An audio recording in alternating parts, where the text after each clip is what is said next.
마태복음은 28장까지 있는데 오늘 마지막 장이 28장 마지막 장이죠. 예수님의 부활을 다루고 있는 부분인데요. 1절 한번 우리 함께 읽어보겠습니다. 시작. 안식일이 다 지나고 안식 후 첫날이 되려는 새벽에 막달라 마리아와 다른 마리아가 무덤을 보려고 갔더니, 안식 후 첫날이라고 그랬습니다. 여기서 안식 후 첫날은 예수님이 십자가에 달려서 돌아가신 사흘째 되는 날이죠. 3일, 사흘째 되는 날입니다. 안식일에는 걷거나 움직이거나 활동하지 않도록 되어 있었기 때문에 그냥 건너뛴 날이죠. 안식일 바로 전날에 예수님이 체포되시고 재판을 받으시고 사형 언도를 받으시고 그 집행이 되시고 사망하시고, 그리고 아리마대 요셉의 한 번도 사용되지 않은 무덤, 우리는 땅속에 매장합니다마는 유대인의 관습은 그렇지 않습니다. 이렇게 무덤을 이렇게 석실을 만들어서 가족묘로 삼지요. 돌을 굴려서 무덤을 막고 뭐 그렇게 한다고 합니다. 안식일 전날에 있었던 일이고요. 안식일, 그래서 당일이 있었고 하루가 지났고 사흘째입니다. 그러니까 세 번째 날이죠.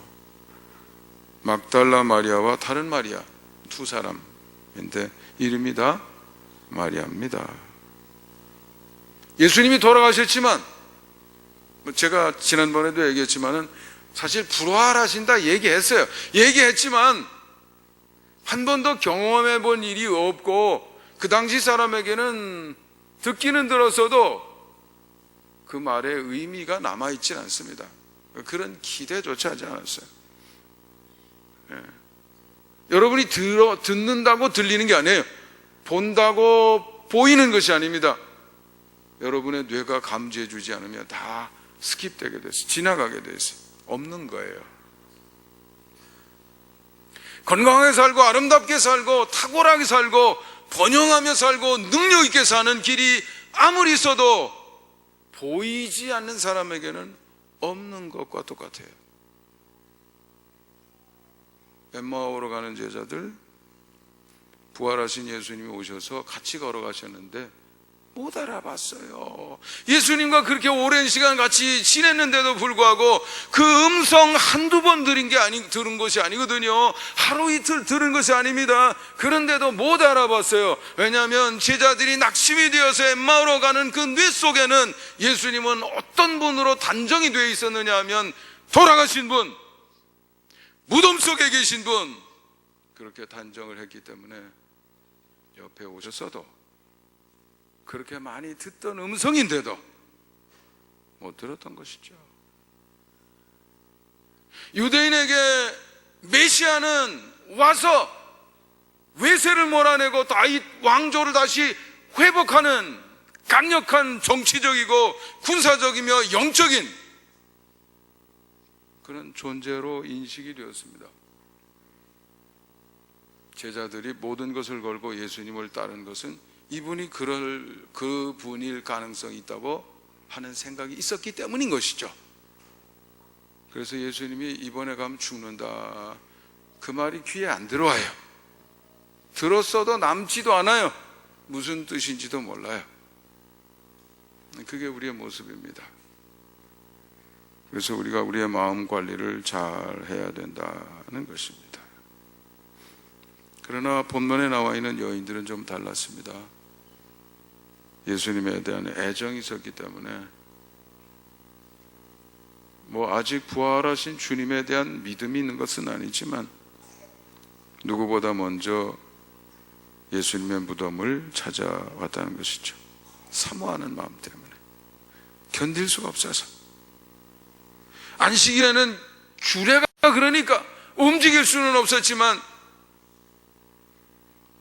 안식일 전날의 기억이 뇌리에서 없어지질 않고 가슴을 메우고 여전히 심장은 둥둥둥둥 뛰고 있고 잠을 잘 수가 없어요. 안식일이 지나자마자 이른 아침, 그래서 달려왔던 것입니다. 사모하는 예수님, 무덤 속에 계신 예수님, 인간답지 못한 7 귀신이 들렸던 나를 사람답게 살 수 있는 새로운 기회를 열어주신 예수님, 내 눈에 흙이 들어가도 절대로 잃어버릴 수 없는, 잊을 수 없는 예수님. 막달라 마리아와 다른 마리아, 이 두 여인은 그래서 아침 일찍 달려나왔다는 것입니다.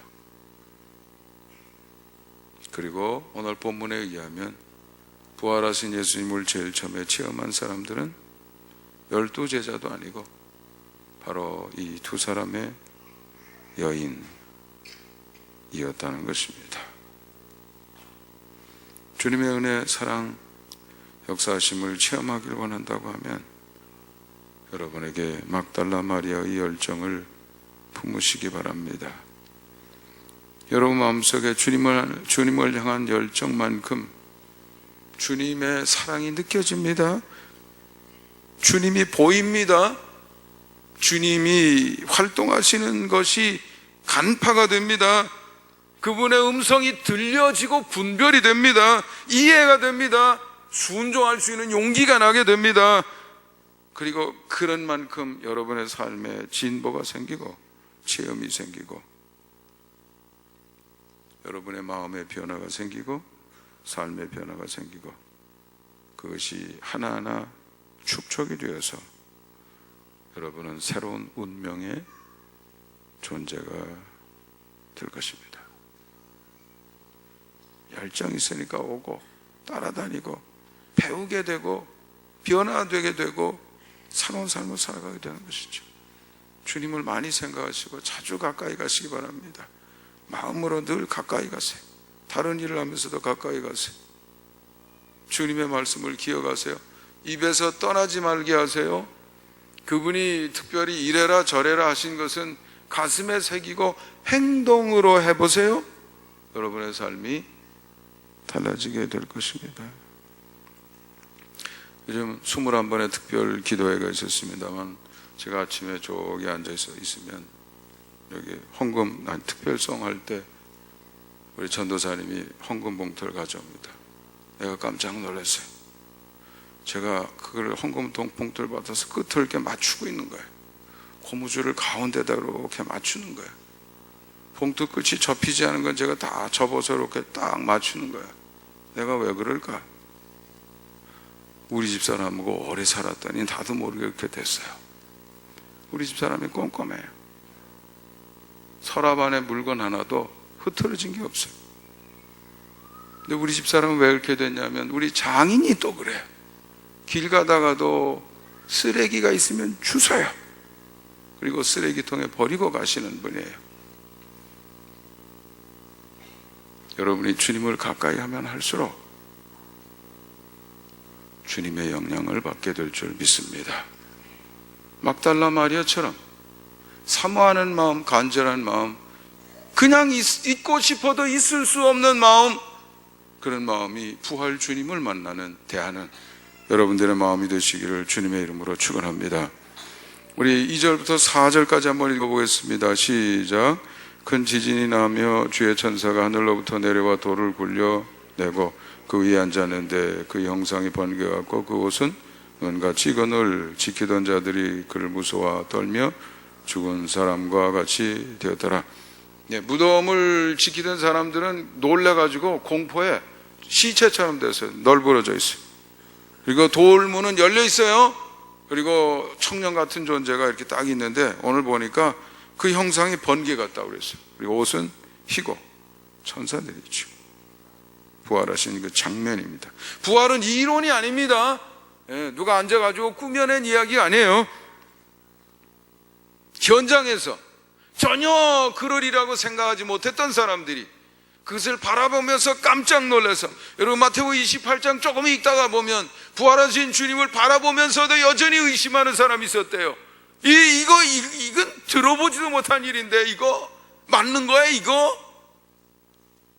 그래도 부인할 수 없는 체험의 현실이었다는 것이죠. 하나님이 원하시면 안 되는 일이 없는 줄 믿습니다. 사람의 생각으로 자꾸 판단하지 마시기 바랍니다. 하나님 안에서는 모든 것이 가능합니다. 5절부터 7절까지 읽습니다. 시작. 천사가 여자들에게 말하여 이르되 너희는 무서워하지 말라. 십자가에 못 박히신 예수를 너희가 찾는 줄 내가 아노라. 그가 여기 계시지 않고 그가 말씀하시던 대로 살아나셨느니라. 와서 그가 누우셨던 것을 보라. 또 빨리 가서 그의 제자들에게 이르되 그가 죽은 자 가운데서 살아나셨고 너희보다 먼저 갈릴리로 가시나니 거기서 너희가 배우리라 하라. 보라, 내가 너희에게 일렀느니라 하시거늘. 예, 천사가 말하는 것이죠. 예수님 부활하셨고 봐라, 빈 무덤이다. 그리고 제자들에 가서 얘기하는데 갈릴리로 가면 주님을 만날 수 있다, 이렇게 얘기하라. 부활의 주님을 만나려면 어디로 가라고요? 갈릴리로 가라. 그렇죠. 8절부터 10절까지 읽습니다. 시작. 그 여자들이 무서움과 큰 기쁨으로 빨리 무덤을 떠나 제자들에게 알려고 다름질할세 예수께서 그들을 만나 이르시되 평안하냐 하시거늘 여자들이 나가 그 발을 붙잡고 경배하니 이에 예수께서 이르시되 무서워 말라. 가서 내 형제들에게 갈릴리로 가라 하라. 거기서 나를 보리라 하시니라. 아멘. 네, 천사의 말을 듣고 가던 이 두 여인이 부활하신 예수님을 가장 먼저 만나게 되었다는 것이죠. 예수님은 그들을 축복하시면서 역시 천사들이 했던 그 당부를 또 하고 있는데 제자들에게 가서 전하라고 하는 것입니다. 그 전하란 말이 뭐냐면 어디로 가라고요? 갈릴리로 가라. 거기 가면 누굴 만난다고요? 예수님을 만난다. 그렇죠. 저는 여러분에게 마지막으로 짧게 좀 요약을 하려고 합니다만 이게 무슨 뜻이냐 이거죠. 부활하신 예수님을 어디에서 만난다고요? 갈릴리에서 만난다는 것이죠. 다른 것이 아니라 갈릴리에서, 성전이 아니라 갈릴리에서, 겟세마네 동산이 아니라 갈릴리에서, 무슨 유적지가 아니라 갈릴리에서.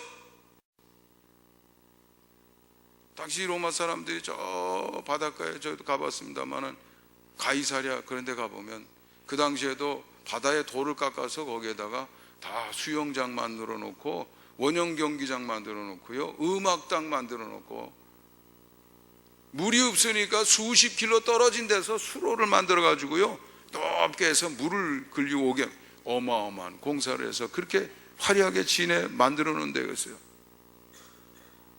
거기가 아니고 어디에 가면 만난다고요?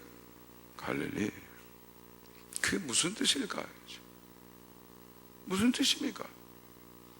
갈릴리가 도대체 어떤 곳입니까? 갈릴리는 다수 제자들의 생활 터전이었습니다. 그리고 예수님께서 베드로, 안드레, 야고보, 요한 제자들을 부르신 장소이기도 했었습니다.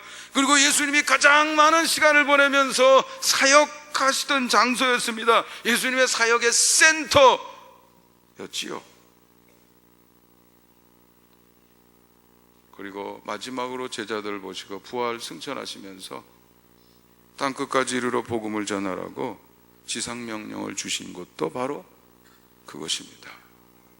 예수님이 사역하시던 곳, 예수님이 땀을 흘리면서 복음을 전하시던 바로 그 장소, 갈릴리. 거기서 나를 만날 것이다.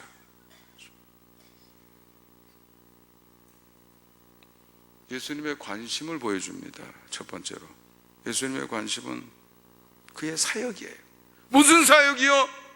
죄를 정복하고 세상 속에서 세상의 패턴과 갈등으로 살아가던 그곳에 이제는 다 정리하고 하나님의 통치와 다스림을 받는 천국이 실현이 되도록 하는 천국 복음 사역, 그거죠. 하나님이 처음부터 시작하신 겁니다. 에덴 동산을 창설하실 때부터 하나님이 의도하셨던 것이죠. 하나님의 통치, 다스림, 돌보심이 이루어지는 삶의 현장 속에서 하나님의 백성들이 사랑을 체험하고 은혜를 나누고 평안하고 행복하고 정말 가치를 의심하지 않을 그 탁월한 삶을 살아갈 수 있도록 그것을 위해서 이 땅에 예수님이 오셨던, 그래서 사역하시던 예수님의 사역의 현장입니다.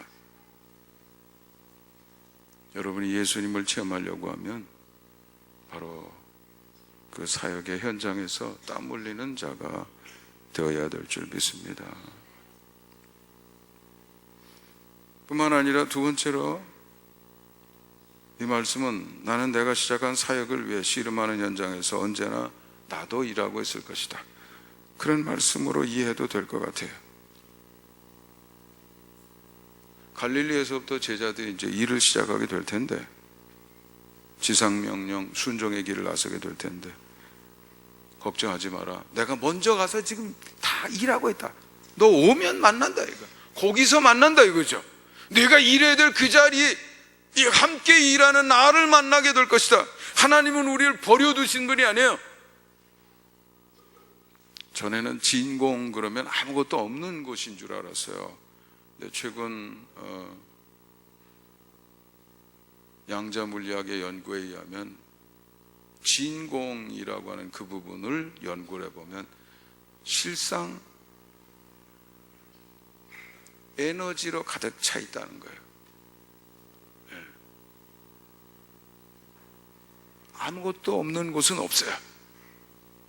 하나님의 능력이 안 계시는 곳은 없습니다. 하나님은 어디에서나 여전히 일하고 계시는 줄 믿습니다. 하나님의 뜻을 붙들고 일하는 그 자리, 알고 보면 주님이 먼저 오셔서 일하고 계신다. 그리고 마지막으로 나를 따르는 이들은 언제나 나를 의식하고 나와 함께 일해야 된다. 동행이 답입니다. 주님을 분별해내세요. 주님의 음성을 들으세요. 주님과 함께 일하세요. 여러분이 꿈꿀 수 없는 것을 이룰 것이며, 여러분의 미래는 여러분이 감히 바라보지도 못했던 아름답고 탁월한 것이 될 줄 믿습니다. 그것이 부활 주님이 뜻하시는 일입니다. 잠시 눈을 감고 오늘의 말씀이 주는 도전을 받도록 합니다.